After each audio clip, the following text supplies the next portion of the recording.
ভুলটা কার হয় জানেন? যে কাজ শুরু করেছে। আর যে কাজ শুরুই করে নাই, কাজই করে না, তার তো কোনো ভুল হওয়ার কথা না। কারণ সে কাজ কোনো রকম কোনো কিছু করতেইছে না, তাহলে তার ভুলটা হবে কি? যে মাঠে নেমেছে, সে সিদ্ধান্ত নিচ্ছে, সে খেলতেছে এবং সেই দলকে এগিয়ে নিয়ে যাচ্ছে, তার ভুল হতেই পারে। এবং যে কাজ করে তারই ভুল হবে, অন্যথায় অন্য কারো ভুল হবে না। আর শেষ মুহূর্তে দেখলে যে ভুলের ভয়ে কাজ শুরু করে না, সে কেবল ভুলের ভয়েই বসে রয়েছে এবং সে কাজটা শুরু করলেও ভুলই করবে। আর যে ভুলকে ভয় করে সে কখনো এগিয়ে যেতে পারে না।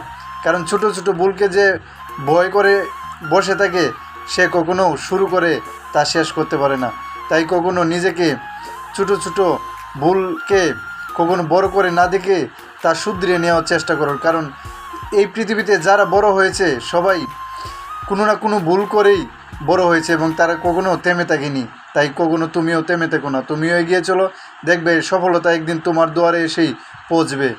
কথাগুলো সঠিক মনে হলে ভিডিওটি শেয়ার করে দিবেন। ধন্যবাদ।